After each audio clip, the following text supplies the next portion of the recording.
الحمد لله وكفى وسلام على عباده الذين اصطفى اما بعد. د مسایلو چې کومه سلسله مونږ شروع کړې ده نن د هغې شپږم نشست دی. نن مونږ دا مسله بیانوو چې آیا د ماښام په مانځه کې د یو سړي نه 2 رکعاته تلي وي او 1 رکعت چې دی لاندې کړي نو د باقي مانځه د پوره کولو طریقه څه ده؟ نو الجواب حامدا ومصلیا. که د یو کس نه د ماښام په مانځه کې 2 رکعاته تلي وي او د امام سره صرف چې دی هغه آخري یعنی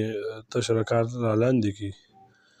نو د دې باقي مونځ پوره کولو طریقه دا ده چې کله د امام سلام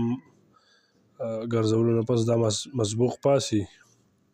نو 1 رکعت به ډک وکړي، بیا په قاعده کښېني او بیا به چې د قاعدې نه پس بیا پاسي او 2یم رکعت به هم ډک وکړي.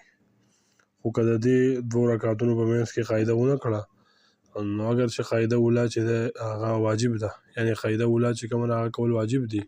او د نه کولو په صورت کې د پرېښودو په صورت کې په سړي باندې چې د هغه سجده سهو لازمیږي، لیکن په دې صورت کې چې د هغه استحسانا په ده چې د هغه سجده سهو نه لازمیږي بلکې مونځ چې د هغه پوره دی.